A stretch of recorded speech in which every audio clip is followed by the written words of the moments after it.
السلام علیکم ورحمۃ اللہ وبرکاتہ۔ آج ہم ایک ایسے مسئلے پر بات کریں گے جو سننے میں تو عجیب سا لگتا ہے، لیکن کئی لوگ اس پر کنفیوز رہتے ہیں اور شرم کے باعث کسی سے پوچھ نہیں پاتے۔ سوال یہ ہے کہ اگر کوئی شوہر جان بوجھ کر اپنی بیوی کا دودھ پی لے تو کیا نکاح ٹوٹ جاتا ہے؟ تو اس سوال کا جواب دینا ضروری بھی ہے اور سمجھداری سے دینا چاہیے، کیونکہ یہ اسلام کا معاملہ ہے، دین کا معاملہ ہے۔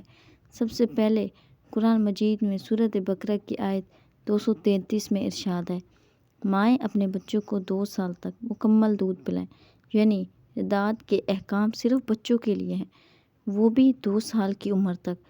رسول صلی اللہ علیہ وآلہ وسلم کا فرمان ہے، یعنی رضاعت صرف وہی ہے جو 2 سال کے اندر ہو۔ لہٰذا اگر کوئی بالغ مرد اپنی بیوی کا دودھ پی لیتا ہے تو اس سے نکاح نہیں ٹوٹتا اور نہ ہی حرمت رضاعت قائم ہوتی ہے۔ البتہ علماء فرماتے ہیں کہ یہ عمل نہ صرف غیر ضروری ہے بلکہ غیر فطری بھی ہے اور اسلام حیا کے بالکل خلاف ہے۔ فتویٰ دارالعلوم اور دیوبندی اور دیگر معتبر ادارے بھی یہی کہتے ہیں کہ ایسا کرنا جائز نہیں ہے۔ البتہ اگر ایسا ہو جائے تو نکاح پر کوئی فرق نہیں پڑتا، کوئی اثر نہیں پڑتا اور نہ ہی اس سے نکاح ٹوٹتا ہے۔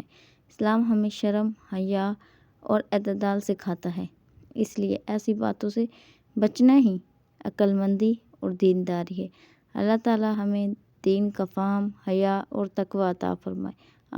آمین۔ جزاک اللہ خیر۔ وعلیکم السلام ورحمۃ اللہ۔